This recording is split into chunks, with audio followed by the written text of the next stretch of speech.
السلام عليكم ورحمة الله وبركاته. እህት ወንድሞች አንድ ሶስት ነገር ላስታውሳችሁ እስከ መጨረሻም ሰምታችሁ እንደምታስተላልፉልኝም ተስፋ አለኝ። በአሁን ሰዓት በጣም ፍትና በዝቷል። የሰው ልጅ በትንሽ ነገር ሊፈተን ይችላል። አብሶም ወደ ኸይር ነገር እንጣራለን የሚሉ ሰዎች ዘንድ እኛ በትንሽ እንኳን ኸይር የሰራን እየመሰለን እናንተ ደግሞ ያ ኸይራችን እንዲጠፋብን አታደርጉብን።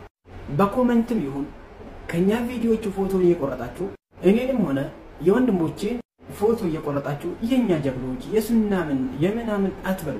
እኔ በበኩሌ ወንድሞቼንም ወክዬ መናገር ይችላል። እዚህ ላይ ፎቶአችንን አቀናብራችሁ ለውዳሴ የምታቀርቡ እህት ወንድሞች አላህን ልትፈሩ ይገባል። እኔ በበኩሌ ያለፈውን አንሱት ነው የምላችሁ። ካሁን በኋላ አውፍ አለላችሁ።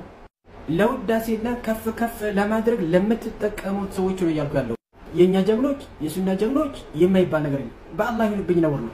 እኔ በበኩሌ በዚህ ዙሪያ አውፍ አለላችሁ። የለቀቃችሁትም አንሱት፣ ለመልቀቅ ያሰባችሁትም አላህ ልትፈሩ ይገባል። ይሄን ነገር እንዳታደርጉት። ይህ የሱና ወንድሞቼ ሐሳብም ነው ብዬ እገምታለሁ። ምክንያቱም አንደኛው ነገር ወላሂ ወቢላሂ ምንም ነገር የሰራን ነገር የለም። ከተቻለ እኽላስን ለምኑን። ነብዩ ሰለላሁ ዐለይሂ ወሰለም ይላሉ إذا رأيتم المداحين فحثوا في وجوههم التراب ይላሉ። አንድ ሰውን ፍለፊቱ ቁጭ ብሎ ሰውን የሚወድስ ሰው ካገኛችሁ አፈሩን እርጩበት ነው ያሉት ነብዩ ሰለላሁ ዐለይሂ ወሰለም። ከቻላችሁ አላህ ለምኑልን እኽላስን እንዲወፍቀን። ሁለተኛ እኛ ያለንበት ጊዜ በጣም ፍትና ከሚበዛበት ጊዜ ከመሆኑ የተነሳ ኸይር ነገር መጥፎ ሆኖ እስከመቆጠር መጥፎ ነገር ኸይር ሆኖ እስከመቆጠር ደርሰናል። أصبح الناس يتقبلون ويحتفون بأعمال كانت تعتبر في السابق خطأ أو محرمة. ما برسابتين ያለበት ሁኔታ خاصة በዚህ በሶሻል ሚዲያ ላይ ሁሉንም ነገር የምንቀበል እየሆነ ነው። ከዚህ በፊት ቀደምቶቹ እንደ ስህተት የሚቆጥሩት ወይም حرام አድርጎ የሚቆጥሩት ነገር እንደው በአፋዋ በሰፊ ልብነት እስከ መቀበል ድረስ ጊዜ ላይ ነው ያለነው። ቀደምቶቹ ዘንድ ደግሞ ኸይር ተደርጎ የሚቆጠር የአላህ Subhanahu Wa Ta'ala ፍርድና ሁክም ነው። የነብዩ ሰለላሁ ዐለይሂ ወሰለም ሱና ነው ተብሎ ሲቆጠር የነበረው ነገር ደግሞ تقشعر منه الجلود አብረሰቡ እስከሚሸማቀቅበት ድረስ እየደረሰ የነብዩ ሰለላሁ ዐለይሂ ወሰለም ሱና በሰፊ ልብ የመቀበል ሳይ በል ያ ኸይር ነገር መጥፎ ሆኖ እስከሚታይ ድረስ እየደረስንበት ነው። ስለዚህ የምትሰሩትን ነገር የምትናገሩትን ነገር የምትከተሉትን ሰው ዘወር ብላችሁ ልታዩ ይገባል። ኸይር ነው ብላችሁ ስትከተሉ የነበሩ ነገር መጥፎ ሆኖ ሊገኝ ስለሚችል መርምሩት። በልብ ሰፍነት ሸክሉን በማየት ጥምጣም አጠማሙን በማየት ወላሂ ነገ የውም القيامة የነብዩ ሰለላሁ ዐለይሂ ወሰለም ሑድ እንዳትባረሩ መርምረው የምትከተሉን ነገር የምትናገሩን ነገር የምትሰራውን ዒባዳ የነብዩ ሰለላሁ ዐለይሂ ወሰለም ሱና ይጂ ይጓዛሉ ካልክ ትሰደባለህ፣ ጠባብም ትባላለህ። የሰው ምላስን አትፍራ፣ ግን የአላህን Subhanahu Wa Ta'ala ይታፍራ። ሶስተኛ ነብዩ ሰለላሁ ዐለይሂ ወሰለም ተልኮ በመጡልን ጊዜ እነሱ የተላኩበት ህዝቦች መሃይማኖች ይባሉ ነበር ወይም አህለ ጃሂልያ ይባሉ ነበር። እነዛ ጃሂልያዎች ነብዩን ሰለላሁ ዐለይሂ ወሰለም ከተቃረኑበት ነገራቶች ውስጥ አንዱ በወከባ ማመን ነበር።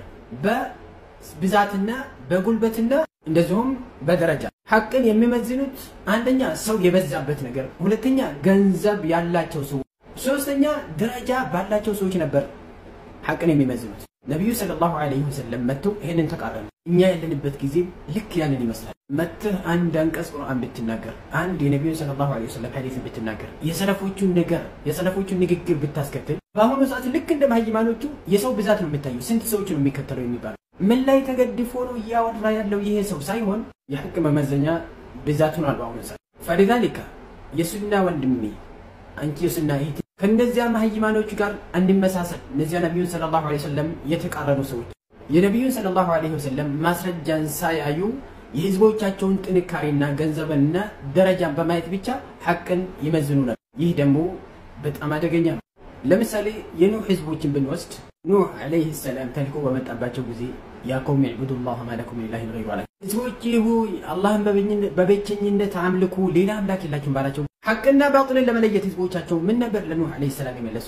አኑሚኑ ለካ ወተበዐከ አልአርዘሉን እናምንልሃለን አንተን የተከተለ ደካማ ሰዎች ሆኖ ሳለ ይሄንን በማለት የሐቅንና የባጥልን ሚዛን ያደረጉት ጥንካሬንና ድክምናን ነበር። ቁረይሾቹም እንደዚሁ ነብዩ ሰለላሁ ዐለይሂ ወሰለም ወደ አላህ ሱብሓነሁ ወተዓላ የጠራቸው ጊዜ ምንድነው ያለችው?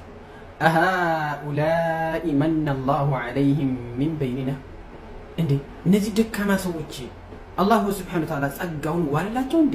እኛ ጠንካራዎች እያለን ከመካከላችን እነዚህ ደካሞች ይሄ ሊሆን አይችልም በፍጹም።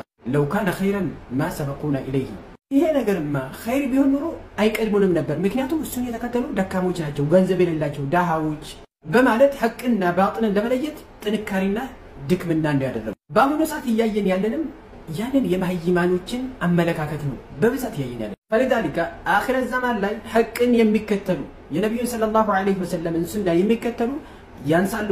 ሐቅ የሚመዘነው በታናሽነትና በትልቅነት በድክምናና በጠንካርነት ሳይሆን በቁርአንና በሐዲስና በፋህም ሰለፍ ነው። فلذلك እምነትህን ከየት እየወሰድክ መሆኑን ገምተህ መዝነህ ልታውቅ ይገባል። ዛሬ እንደሚታወቀው ሱናን ይከተላለሁ ካልክ አቂዳ ትክክለኛ ነብዩ ሰለላሁ ዐለይሂ ወሰለምን አቂዳ የሰሃቦቹን መንገድ ይከተላለሁ ካልክ ትጠላለህ። ነገር ግን የማንንም ቅራቅንቦ የዒልማንዮችን የፈላስፋዎችን ዲን ይከተላለሁ ካልክ ጀምዕ ثم ነቅህ የሚባለው እስልምና ሰፊ ነው ለማንም ይሆናል የሚባለው ይከተላለሁ ካልክ በጣም በብዛት ማንም ሰው ይወዳል ከሙብተዲዓ እስከ ካፊሮች በል የፍቅር አባትም ልትባል ትችላለህ። ማስረጃቸው ግን አቅል ነበር እንደዚህ። فلذلك በዲንህ ለምትሰራው ዲንህ ለምታምለት እምነት ከየት መውሰድ እንዳለብህ ልታውቅ ይገባል። ከቁርአንና ከሐዲስ ነው ወይስ ደግሞ ሰው ስለበዛበት ወከባ ስለበዛበት ነው የሚለውን ዘወር ብለህ ራስህን ይው። اللهم إني بلغت فاللهم فاشهد